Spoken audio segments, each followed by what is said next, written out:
చంద్రబాబు నాయుడు తణుకు పర్యటనలో స్వచ్ఛాంధ్రప్రదేశ్ కార్యక్రమాన్ని అక్టోబర్ 2 నుంచి ప్రారంభిస్తామని చెప్పారని, ఆంధ్రప్రదేశ్ స్వచ్ఛాంధ్రలో వెనుక నుంచి 3వ స్థానంలో ఉందని వైసీపీ నేత కారుమూరి నాగేశ్వరరావు ఎద్దేవా చేశారు. కూటమి ప్రభుత్వం అధికారంలోకి వచ్చిన 9 నెలల కాలంలోనే ఈ స్థితిలోకి వచ్చిందని స్వయంగా ముఖ్యమంత్రి చెప్పారన్నారు.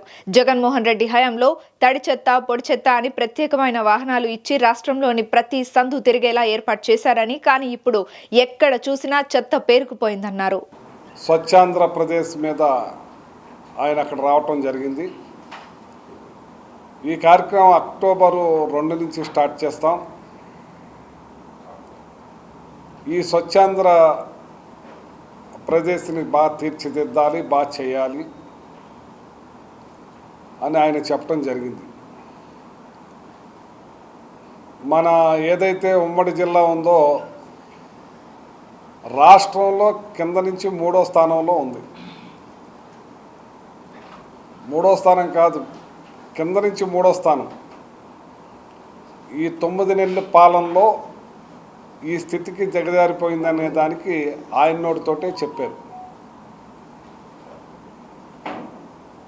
ఇవాళ జగన్మోహన్ రెడ్డి గారు వచ్చిన తర్వాత రాష్ట్రం అంతా కూడా తడి చెత్త, పొడి చెత్త అని బుట్టలివ్వటం, తడి చెత్త, పొడి చెత్త అని చెప్పి వ్యాన్లు ఇచ్చి రాష్ట్రం అంతా కూడా ఇంటింటికి సందు సందు తిరిగేలా చూసి,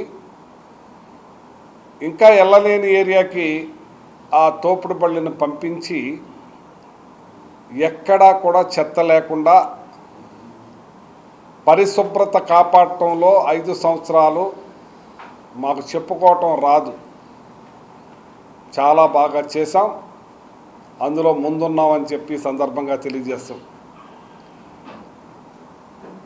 భారతదేశంలోనే మంచి పొజిషన్కి వెళ్ళటం కూడా జరిగింది. నీతి ఆయోగ్ కూడా కితాబు ఇవ్వటం జరిగింది. ఇవాళ రాష్ట్రంలో అన్ని మున్సిపాలిటీల్లోనూ కూడా చెత్త కుప్పలు పేరుకుపోయి ఎక్కడికక్కడ దుర్వాసనతోటి ఆ చెత్త కుప్పలో కొన్ని చోట్ల తగలబెట్టి ఆ పొల్యూషన్ తోటి ప్రజలకి ఇబ్బంది కలిగే పరిస్థితులు గతంలో ఉండి,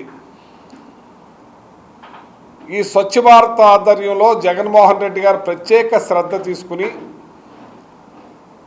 ప్రతి మున్సిపాలిటీ చెత్త కుప్ప మీద కూడా ఒక మిషనరీ బిగించి దానికి ఒక కాంట్రాక్ట్ ఇచ్చి, అంటే గైడ్లైన్స్, కేంద్ర ప్రభుత్వ స్వచ్ఛ భారత గైడ్లైన్స్ ప్రకారం అవి అమర్చి తడి చెత్త, పొడి చెత్త, ప్లాస్టిక్ సపరేటు, ఐరన్ సపరేటు,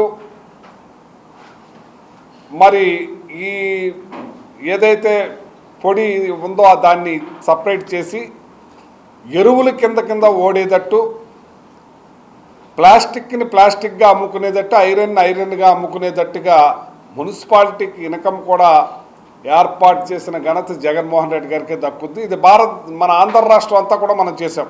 భారతదేశంలో ఎలా చేశారో తెలియదు, కానీ ఆంధ్ర రాష్ట్రంలో దీన్ని బాగా ఇంప్లిమెంట్ చేసాం. అందుకే ఇవాళ చెత్త కుప్పలు మొత్తం ఏదైతే డంపింగ్ యార్డులు ఉన్నాయో అన్నిటినీ కూడా ఇది గ్రైండ్ చేసి తగ్గించేసే పరిస్థితి తీసుకొచ్చారు. అక్కడ ఎక్కడ అంటించే పరిస్థితి లేకుండా తీసుకొచ్చారు జగన్మోహన్ రెడ్డి గారి టైంలోనే అని చెప్పి ఈ సందర్భంగా తెలియజేస్తున్నాం. ఎక్కడా కూడా చెత్త లేకుండా గత 5 సంవత్సరాల్లో కూడా చేసాం. ఏదైతే కేంద్ర ఇచ్చిన గైడ్లైన్స్ ప్రకారం 60 రూపాయలు వసూలు చేసే కార్యక్రమం చేస్తే దాన్ని అవహేళన చేసేది చంద్రబాబు నాయుడు గారు. మరి ఆ కేంద్రంతో ఇవాళ బీజేపీతో కలిసి నువ్వు చేస్తున్నావు. ఆ 60 రూపాయలు తీసుకోవటం మానేసామని చెప్పారు మీరు.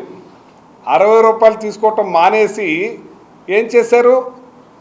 ఏదైతే స్వచ్ఛ భారత్ ఇచ్చిన వ్యాన్లు ఉన్నాయో ఆ వ్యాన్లన్నీ కూడా మూలన పాడేసే కార్యక్రమం చేసి, పూర్వకాలం ఇంకా మీరు ఒంటెట్ల బండి తీసుకురాలేదు. ఇంతకుముందు మన చిన్నప్పుడు ఎద్దు బండి వచ్చేది చెత్త తీసుకెళ్తాకి, అవునా కదా, ఎద్దు బండి. అటువంటిది వాళ్ళ చక్రాల బండితోటి మీరు చెత్త తీసుకెళ్లే కార్యక్రమం చేస్తాం వల్ల ప్రతి మున్సిపాలిటీలోనూ చెత్త పేరుకుపోయి దుర్వాసనతోటి దోమలతోటి చాలామంది అవస్థలు పడతా ఉన్నారు.